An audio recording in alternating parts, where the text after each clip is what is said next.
me.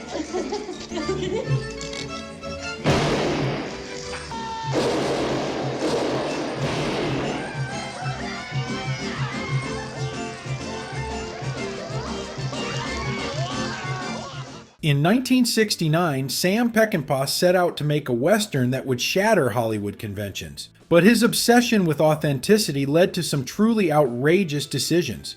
The prostitutes seen frolicking with Ben Johnson and Warren Oates in the movie, they weren't actresses. And the reason Peckinpah hired them? Let's just say it had less to do with filmmaking and more to do with his own twisted sense of humor. But that's just one wild story from the making of The Wild Bunch. And trust me, it only gets crazier from here. The Wild Bunch tells the story of aging outlaws trying to navigate a world that's leaving them behind. It was set in 1913, a time when the Wild West was becoming a relic of the past, and the film itself was a brutal commentary on that transition. The aging criminals in the film, led by Pike Bishop, Holden, aren't just fighting to survive. They're fighting against irrelevance. Peckinpah, alongside writers Waylon Green and Roy N. Sickner, crafted a script that was just as much about the men behind the guns as the violence they unleashed. Each character is richly developed, giving the audience a deep sense of their personal struggles, regrets, and desperation. And, oh, the violence! This film set a new bar for on-screen brutality. Peckinpah wanted audiences to feel what it was like to be shot. Before The Wild Bunch, Hollywood gunfights were clean affairs. Shoot, fall, die. But Peckinpah knew better. He'd seen violence up close and wanted his film to reflect that. Unhappy with the gunfire effects his team initially created, he grabbed a real revolver and fired it into a nearby wall, screaming, "That's the effect I want!" This wasn't just an intimidation tactic. He genuinely believed that audiences needed to experience the chaos and carnage of a real gunfight. He also insisted that every gun had its own unique sound, something unheard of in Hollywood at the time. Before The Wild Bunch, gunfire in movies sounded identical, no matter the weapon.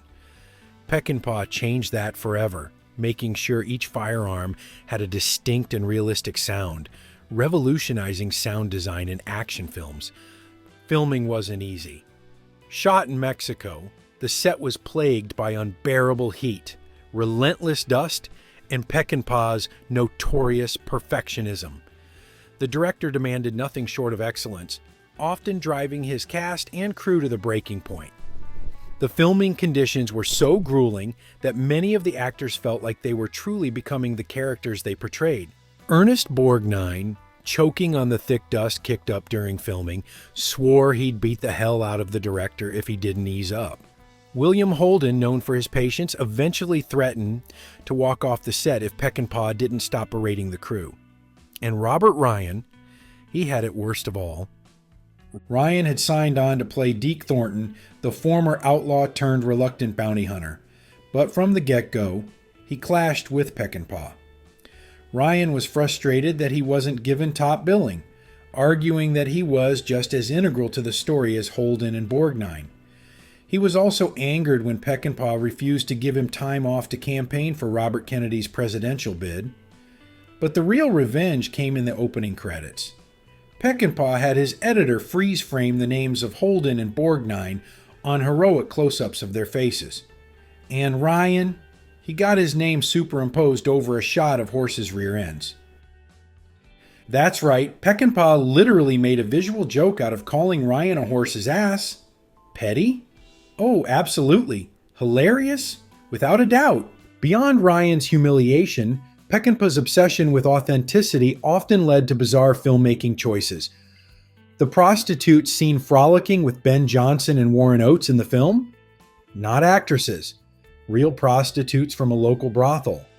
Peckinpah specifically hired them so he could later brag that Warner Brothers had paid for hookers for his cast. Then there was Emilio Fernandez, the Mexican actor who played General Mapache.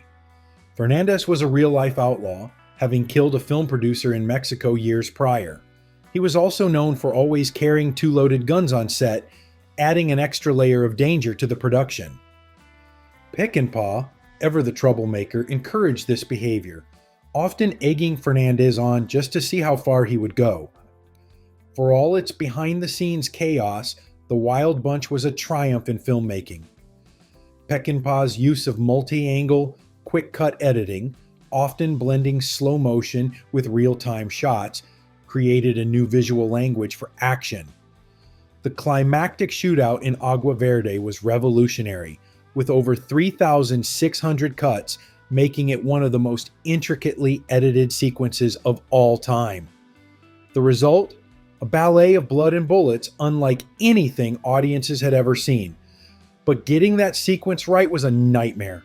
Costumes had to be washed, repaired, and reused because there weren't enough to go around. Stuntmen were shot multiple times, literally. After being killed, they'd simply wipe off the fake blood and jump back into the fray for another round.